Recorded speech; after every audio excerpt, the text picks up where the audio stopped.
നമ്മൾ കേട്ട ഒരു കാര്യം ഫസ്റ്റ് ഹാഫിൽ ചെറിയ ലാഗ് ഉണ്ട് എന്നാണ്. സെലിബ്രിറ്റി ഷോയിൽ മഞ്ജുചേച്ചിയും ഒരു പടം കണ്ടായിരുന്നു. അപ്പൊ അവരുടെ റെസ്പോൺസ് ഒക്കെ ഉണ്ടാവും. മഞ്ജുചേച്ചി ഭയങ്കര എക്സൈറ്റഡ് ആയിട്ടായിരുന്നു ഇത് കണ്ടതിനകത്ത്. പ്രൊഡ്യൂസറായിട്ടും രംഗത്ത് വന്നിട്ടുണ്ട്.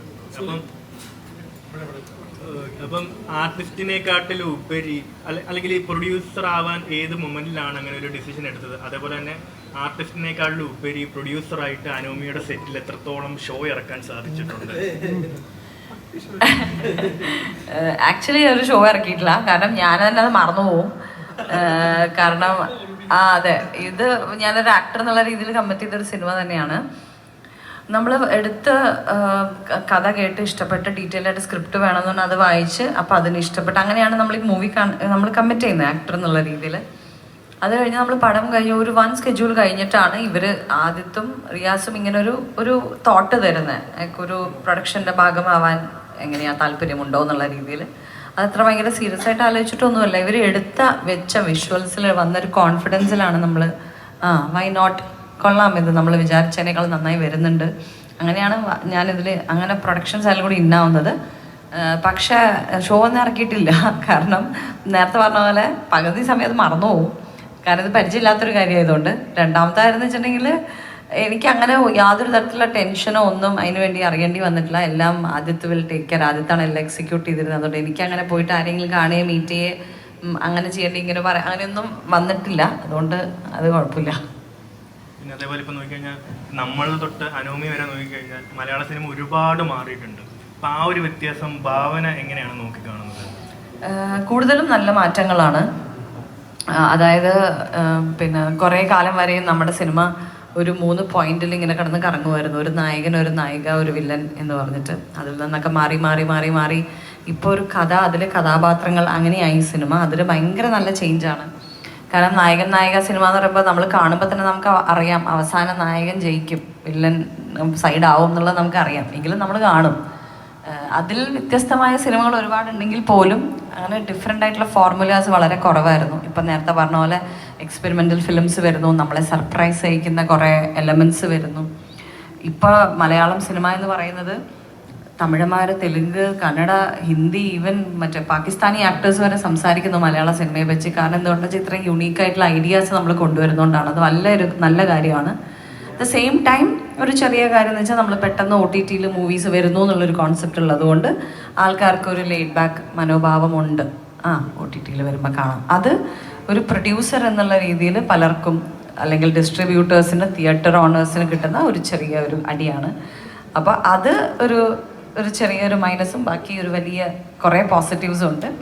പക്ഷേ എനിക്ക് തോന്നുന്നു അപ്പോഴും ഈ നല്ല മൗത്ത് പബ്ലിസിറ്റി, കാരണം നമ്മുടെ പടത്തിൽ അങ്ങനെ പറയാൻ സൂപ്പർ സ്റ്റാർസ് ഒന്നുമില്ല. നേരത്തെ പറഞ്ഞ പോലെ നമ്മുടെ പടത്തിൽ നമ്മളെല്ലാവരും ക്യാരക്ടേഴ്സായിട്ട് അഭിനയിക്കുന്നു. സൂപ്പർ വുമൺ ആണല്ലോ. അപ്പം അങ്ങനെ ഒരു ഇതില്ലാത്തതുകൊണ്ട് അവർ സിനിമയായിട്ട് കാണാൻ വരിക. ഇതൊരു നല്ല സിനിമയാണ്. ഇത് ഭാവനയുടെ സിനിമയോ റഹ്മാൻ്റെ സിനിമയോ അങ്ങനെയൊന്നുമല്ല. ഇതൊരു നല്ല സിനിമ. ഒരു പുതിയ ഡയറക്ടറാണ് അദ്ദേഹം, ആദ്യമായി ഡയറക്റ്റ് ചെയ്യുന്ന ഒരു സിനിമയാണ്. അതിൽ ആകെ കൂടെ നമ്മൾ കേട്ട ഒരു കാര്യം ഫസ്റ്റ് ഹാഫിൽ ചെറിയ ലാഗ് ഉണ്ട് എന്നാണ്. ഇവിടെ 10 സിനിമ കഴിഞ്ഞ ഡയറക്ടേഴ്സിൻ്റെ സിനിമയിലും കേൾക്കുന്ന ഒരു കാര്യമാണ് നമ്മൾ ഇത്തിരി ലാഗ് ഉണ്ട്. സോ ലാഗ് എന്ന് പറയുന്നത് നേരത്തെ അദ്ദേഹം അതിനൊരു എക്സ്പ്ലനേഷൻ കൊടുക്കുകയും ചെയ്തു. സോ തീർച്ചയായിട്ടും ഒരു പുതിയ സംവിധായകൻ, അത് നമുക്ക് ഒരു വലിയ കുറ്റമോ കുറവോ ആയിട്ട് ഞാൻ കാണുന്നില്ല. എനിക്ക് പ്രേക്ഷകരും അങ്ങനെ കാണുന്നില്ല. പക്ഷെ ഓഫ് കോഴ്സ് അവർ കാണുമ്പോൾ അവരുടെ ഒരു ഇത് പറയുകയാണ്, ഒരു ഫീഡ്ബാക്ക് പറയുകയാണ്. പക്ഷെ ആ ഒരു ആദ്യത്തെ സിനിമയിലത്തെ ഡയറക്ടർ തന്നെയാണ് ഇത്രയും ചാലഞ്ചിങ് ആയിട്ടുള്ള ഒരു സെക്കൻഡ് ഹാഫും ക്ലൈമാക്സും ഒരു ട്വിസ്റ്റും കൊടുത്തിരിക്കുന്നത്. സോ നമുക്ക് ബേസിക്കലി ഇവിടെ ഇത്ര പോസിറ്റീവ് ഉണ്ടെങ്കിൽ ഒരു ചെറിയ നെഗറ്റീവിലേക്ക് പിടിക്കാനുള്ളൊരു മൈൻഡ് സെറ്റ് നമുക്കുള്ളിലുള്ളതുകൊണ്ടാണ് ഈ പ്രശ്നം. പക്ഷേ ഈ മൂവി നേരത്തെ ഞാൻ എല്ലാ ഇൻ്റർവ്യൂവിലും പറഞ്ഞ പോലെ ഞാൻ അഭിനയിച്ചുകൊണ്ട് നിങ്ങൾ പോയിട്ട് ഈ സിനിമ കാണണമെന്നൊന്നും ഞാൻ ഒരിക്കലും പറയില്ല. സിനിമ നല്ലതാണെങ്കിൽ തന്നെ ഓടുകയുള്ളൂ, സിനിമ നല്ലതാണെങ്കിൽ തന്നെ ആൾക്കാർ കാണുകയുള്ളൂ. അല്ലാതെ മോശം സിനിമയാണെങ്കിലും നിങ്ങൾ കണ്ട് വിജയിപ്പിക്കണം എന്ന് ഒരാൾക്കും പറയാൻ പറ്റില്ല. അതുകൊണ്ട് വരുന്ന റിവ്യൂസാണ് ഞങ്ങളുടെ കോൺഫിഡൻസ്. ഞങ്ങൾ ആരെയും കൊണ്ടും പറയിപ്പിക്കുന്നതല്ല. അവർ തരുന്ന നമ്മൾ വിചാരിച്ച സാധനങ്ങൾ വർക്കാവുന്നുണ്ട് കേട്ടോ എന്ന് പറയുന്ന ഒരു കോൺഫിഡൻസ്, അത് ആൾക്കാർക്ക് വർക്കാവുന്നത് കൊണ്ട് ഇത് നമ്മൾ സ്പ്രെഡ് ആക്കുക, അല്ലെങ്കിൽ ഇത് വിസിബിലിറ്റി കൂടുതൽ ഉണ്ടാക്കുക. ഇങ്ങനെ ഒരു മൂവിയിൽ ഇങ്ങനെ സംഭവങ്ങളുണ്ട് എന്നുള്ളത് പുറത്ത് വരിക എന്നുള്ളതാണ് ഇനി ഞങ്ങൾക്ക് ചെയ്യാൻ പറ്റുന്നൊരു കാര്യം. സെലിബ്രിറ്റി ഷോയിൽ മഞ്ജുചേച്ചിയും ഒരു പടം കണ്ടായിരുന്നു. അപ്പൊ അവരുടെ റെസ്പോൺസ് ഒക്കെ ഉണ്ടാവും. മഞ്ജുചേച്ചി ഭയങ്കര എക്സൈറ്റഡ് ആയിട്ടായിരുന്നു ഇത് കണ്ടതിനകത്ത് പറഞ്ഞത്. നമ്മൾ കാണാൻ പോകുന്നേ ഉള്ളൂ. കാണാൻ പോകുന്നേ ഉള്ളൂ. അപ്പം മഞ്ജേച്ചി പറഞ്ഞിട്ടുണ്ടായിരുന്നു ഇങ്ങനെ ഭയങ്കര എക്സൈറ്റഡ് ആണ്. അതെ അതെ അതെ എനിക്ക് ട്രെയിലർ കണ്ടപ്പോഴും ടീസർ കണ്ടപ്പോഴോ ഈവൻ സോങ്സ് കണ്ടപ്പോഴൊക്കെ എനിക്ക് മെസ്സേജസ് അയച്ചിട്ടുണ്ടായിരുന്നു. അപ്പോൾ പറഞ്ഞിട്ടുണ്ടായിരുന്നു അത് ഭയങ്കര ഇൻട്രസ്റ്റിംഗ് ആയിട്ട് കുറച്ച് ഡിഫറെൻ്റ് ആയിട്ട് തോന്നുന്നുണ്ട്, എന്തായാലും കാണുന്നുണ്ട്, നാളെ കാണുന്നുണ്ട്. അപ്പോൾ ഞാൻ നേരിട്ട് ചോദിക്കാം. അതേപോലെ ഇപ്പം ഇതിനകത്ത് പറയുന്നുണ്ട് റീ ഇൻട്രൊഡ്യൂസിങ് ഭാവന. അപ്പം നമ്മളൊരു കഥ, ഒരു ഡയറക്ടർ അല്ല ഒരു പ്രൊഡ്യൂസർ വന്നൊരു കഥ കൺവിൻസ് ചെയ്യുമ്പോൾ ഞങ്ങൾ ഇങ്ങനെ ഒരു ടൈറ്റിലാണ് ഭാവനയ്ക്ക് കൊടുക്കാൻ ആഗ്രഹിക്കുന്നത് എന്ന് പറയുമ്പോൾ ഫസ്റ്റ് മൈൻഡ് വന്നൊരു കാര്യം എന്തായിരുന്നു? നമ്മൾ ഷൂട്ടൊക്കെ കഴിഞ്ഞ് ഏകദേശം നമ്മുടെ ബാക്കി കാര്യങ്ങളൊക്കെ പോസ്റ്റ് പ്രൊഡക്ഷനൊക്കെ നടക്കുന്ന സമയത്താണ് ഇവരിങ്ങനെ ഒരു ഐഡിയ ചോദിച്ചത്. ഞാൻ അതിന് എനിക്ക് പ്രശ്നമൊന്നും തോന്നിയില്ല. കാരണം ഞാൻ ഇതുവരെ ചെയ്യാത്ത ഒരു കൈൻഡ് ഓഫ് ഒരു റോളും ക്യാരക്ടറൊക്കെയാണ്. അത് കണ്ട ആൾക്കാർക്ക് മനസ്സിലാവും.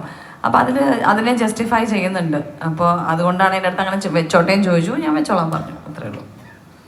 അവരിപ്പം നമ്മളിപ്പോൾ ചെയ്ത് വെച്ചിരിക്കുന്ന കഥാപാത്രങ്ങൾ ഉണ്ടാവുമല്ലോ. അപ്പോൾ നമ്മൾ ചെയ്ത കഥാപാത്രങ്ങൾ, ചെയ്യാൻ ആഗ്രഹിക്കുന്ന കഥാപാത്രങ്ങൾ ഉണ്ടാവും. അപ്പം ഓരോ എക്സ്പെരിമെൻറ്റ്, ഇതൊരു എക്സ്പെരിമെൻ്റ് ആയിരുന്നു. അപ്പം മലയാള സിനിമ ഇപ്പോൾ പുതിയ സിനിമ ഇപ്പം ഇനി മസ്കിക്ഷൻ പറഞ്ഞ് ഇറങ്ങാൻ പോകുന്നു. അങ്ങനെ വേറൊരു ലെവൽ എക്സ്പെരിമെൻ്റൽ സിനിമകൾ വന്നുകൊണ്ടിരിക്കുകയാണ്. അപ്പം ഇനിയൊരു സിനിമ ചെയ്യുവാണെങ്കിൽ ഇങ്ങനത്തെ ഒരു എക്സ്പെരിമെൻ്റൽ ചെയ്യണമെന്നാണ് ആഗ്രഹം.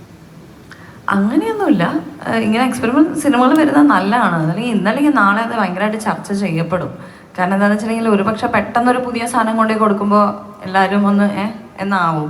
പക്ഷെ കുറച്ച് കഴിയുമ്പോൾ അവർക്ക് അത് അന്നത്തെ ആ ഫിലിം അങ്ങനെ നമുക്ക് ചിലപ്പോൾ അങ്ങനത്തെ ഒരു തോട്ട് വരാൻ സാധ്യതയുണ്ട്. അതുകൊണ്ട് എക്സ്പെരിമെൻ്റൽ മൂവീസ് എപ്പോഴും വെൽക്കം ചെയ്യുന്ന വളരെ ഇവോൾവ് ആയിട്ടുള്ള ഒരു ഓഡിയൻസ് ഉണ്ട് നമുക്ക് നമ്മുടെ നാട്ടിൽ, കേരളത്തിൽ.